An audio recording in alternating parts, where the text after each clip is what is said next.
नमस्कार दोस्तों, इस वक्त की तमाम बेहद ही बड़ी खबरें आप लोगों के लिए लेकर के आए हैं, जहां पर एक एक करके चलेंगे आप तक हर एक मुख्य समाचार आगे सी वीडियो में पहुंचाएंगे। दोस्तों सीधे खबरों की तरफ पढ़ेंगे उससे पहले आप लोगों से एक छोटी सी रिक्वेस्ट है। दोस्तों अगर आप लोग भी यही मानते हैं कि सभी चुनाव यहां पर पूरी तरह से निष्पक्ष कराए जाने चाहिए और बैलेट पेपर के जरिए वोटिंग का समर्थन करते हैं, अगर आप लोग भी तो अभी इस वीडियो को लाइक कीजिएगा और कमेंट बॉक्स में वी सपोर्ट बैलेट पेपर जरूर ही कमेंट कीजिएगा। दोस्तों और चैनल पर नए हैं तो चैनल को सब्सक्राइब करना मत भूलिएगा। दोस्तों पहली बड़ी खबर बताते चले, बीजेपी के नेता नीतीश राणे का बहुत ही विवादित बयान। जी हां दोस्तों, महाराष्ट्र सरकार में कैबिनेट मंत्री है नीतीश राणे, उन्होंने एक विवादित बयान दे दिया है।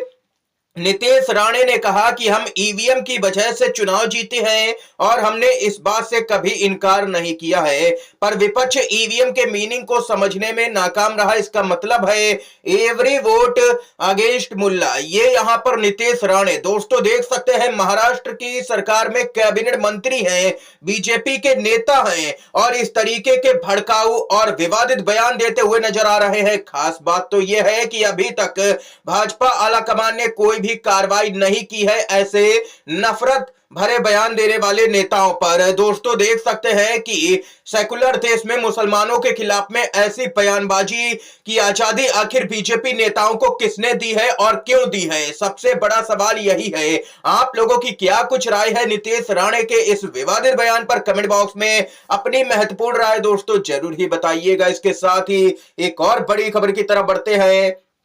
कांग्रेस पार्टी 27 जनवरी को महू से जय बापू जय भीम जय संविधान अभियान की शुरुआत करेगी, अमित शाह के इस्तीफे की मांग। जी हां दोस्तों, कांग्रेस 27 जनवरी को मध्य प्रदेश में बाबा साहब डॉक्टर भीमराव अंबेडकर की जन्मस्थली महू से अपना राष्ट्रव्यापी जय बापू जय भीम जय संविधान अभियान की शुरुआत करेगी। पार्टी के महासचिव जितेंद्र सिंह ने यह जानकारी दी है। उन्होंने कहा है कि यह अभियान तब तक जारी रहेगा जब तक केंद्रीय मंत्री अमित शाह बाबा साहेब अंबेडकर का अपमान करने के लिए माफी नहीं मांग लेते और नरेंद्र मोदी सरकार से इस्तीफा नहीं दे देते। कांग्रेस के नेता जितेंद्र सिंह ने कहा कि कांग्रेस के अध्यक्ष मल्लिकार्जुन खड़गे, लोकसभा में विपक्ष के नेता राहुल गांधी, सांसद प्रियंका गांधी, हमारी पार्टी के मुख्यमंत्री और वरिष्ठ नेता इस पवित्र भूमि पर अभियान में हिस्सा लेंगे।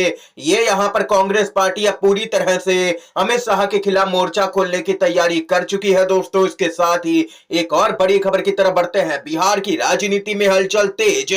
जी हां दोस्तों, 48 घंटों के बाद में बड़े उलटफेर की यहां पर बातें कही जाने लगी हैं। मकर संक्रांति के बाद तेजस्वी यादव को बिहार की बागडोर सौंप दे नीतीश कुमार, बोले आरजेडी के विधायक।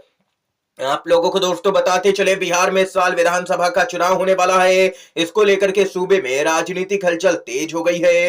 मकर संक्रांति के बहाने दही चूड़ा पर आमंत्रित कर राजनीतिक विषाद बिछाई जाने लगी है। इसी क्रम में समस्तीपुर से आरजेडी के विधायक अख्तरुल इस्लाम शाहीन ने कहा कि सीएम नीतीश कुमार को अब गद्दी छोड़ करके तेजस्वी यादव को सौंप देना चाहिए। उन्होंने कहा कि नीतीश कुमार ने 20 साल के शासन में जो क्षमता थी उससे काम किया, लेकिन हर चीज का एक वक्त होता है। जिम्मेदारी पूरी करने के बाद पद को रिक्त कर देना चाहिए और नई पीढ़ी को जिम्मेदारी देनी चाहिए ताकि बिहार में विकास हो सके। आरजेडी के विधायक शाहीन ने कहा कि सीएम नीतीश कुमार 20 साल काम कर चुके हैं, इसलिए मकर संक्रांति के बाद तेजस्वी यादव को बिहार की बागडोर सौंप दें और नए सिरे से बिहार को आगे बढ़ाने के लिए काम करें। ये यहां पर दोस्तों देख सकते हैं कि बहुत ही जबरदस्त उलटफेर होने की संभावना लगाई जा रही है। सभी की निगाहें बिहार पर ही टिकी हैं कि नीतीश कुमार क्या पिछले साल की तरह एक बार फिर से पलटी मारने जा रहे हैं, क्या खेला करने जा रहे हैं। दोस्तों इसके साथ ही जो अगली बड़ी खबर है बताते चले आप लोगों को। खबर आ रही है, दिल्ली के चुनाव में आरएलपी ने आम आदमी पार्टी को अपना समर्थन दिया। इंडिया गठबंधन के दल आरएलपी ने किया समर्थन। आरएलपी अध्यक्ष हनुमान बेनीवाल ने समर्थन दिया है पार्टी को। जाट आरक्षण पर केजरीवाल के बयान का स्वागत किया।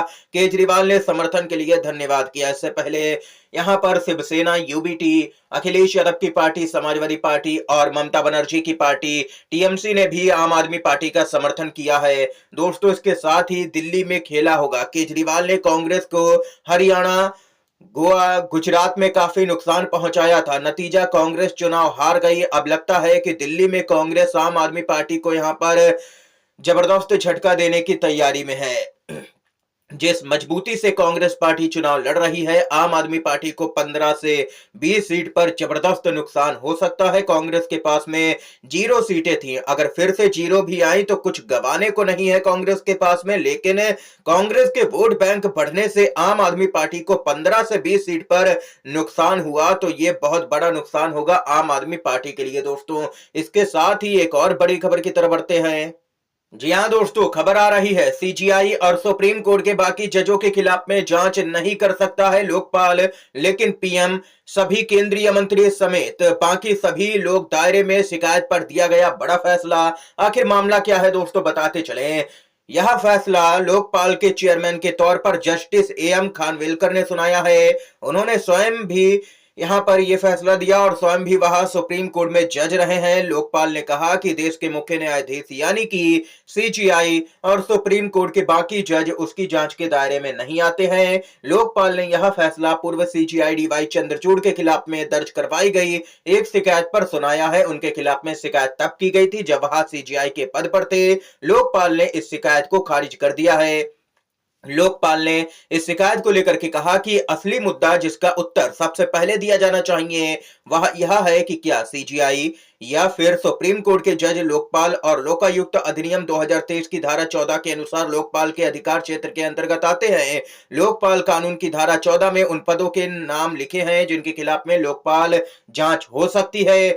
साफ तौर पर लिखा गया है कि देश के प्रधानमंत्री, केंद्रीय मंत्री, सांसद और ग्रुप ए, बी, सी और डी के कर्मचारी तथा किसी सोसाइटी, ट्रस्ट, बोर्ड, बॉडी के सदस्य या चेयरमैन समेत और किसी भी शख्स जिसके खिलाफ में भ्रष्टाचार या रिश्वतखोरी का आरोप है उसके खिलाफ में लोकपाल जांच कर सकता है। यानी कि सीजीआई और सुप्रीम कोर्ट के बाकी जजों को छोड़ दीजिए तो यहां पर पीएम से लेकर के केंद्रीय मंत्री या कोई भी हो वो लोकपाल की जांच से बच नहीं सकता है। ये खबर आई है सामने। इस बीच एक और अपडेट की तरफ बढ़ते हैं।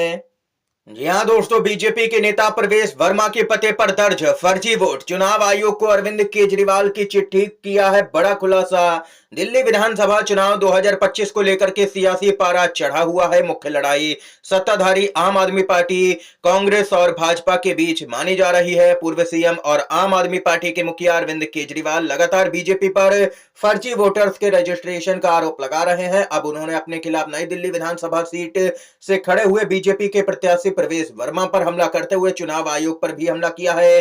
दरअसल आम आदमी पार्टी के राष्ट्रीय संयोजक अरविंद केजरीवाल ने एक बार फिर नई दिल्ली विधानसभा सीट पर वोटर लिस्ट का मुद्दा एक बार फिर उठाया है। उन्होंने चुनाव आयोग को चिट्ठी लिखी है। केजरीवाल ने आरोप लगाया है कि बीजेपी के कुछ नेता और केंद्रीय मंत्री अपने पते पर फर्जी वोट बनवा रहे हैं। इस पर संज्ञान लेना चाहिए। चुनाव आयोग अभी तक कोई भी कार्रवाई करता हुआ नजर नहीं आया है। दोस्तों, ये यहाँ पर इस समय की तमाम बड़ी खबरें, मुख्य समाचार थे जो हमने आप तक पहुंचाए। दोस्तों, वीडियो अगर आप लोगों को पसंद आया हो तो लाइक कीजिएगा, इन खबरों को शेयर कीजिएगा अपने दोस्तों में, और चैनल पर अगर आप लोग रहे तो चैनल को जरूर ही सब्सक्राइब कीजिएगा। वीडियो देखने के लिए आप सभी का बहुत बहुत धन्यवाद।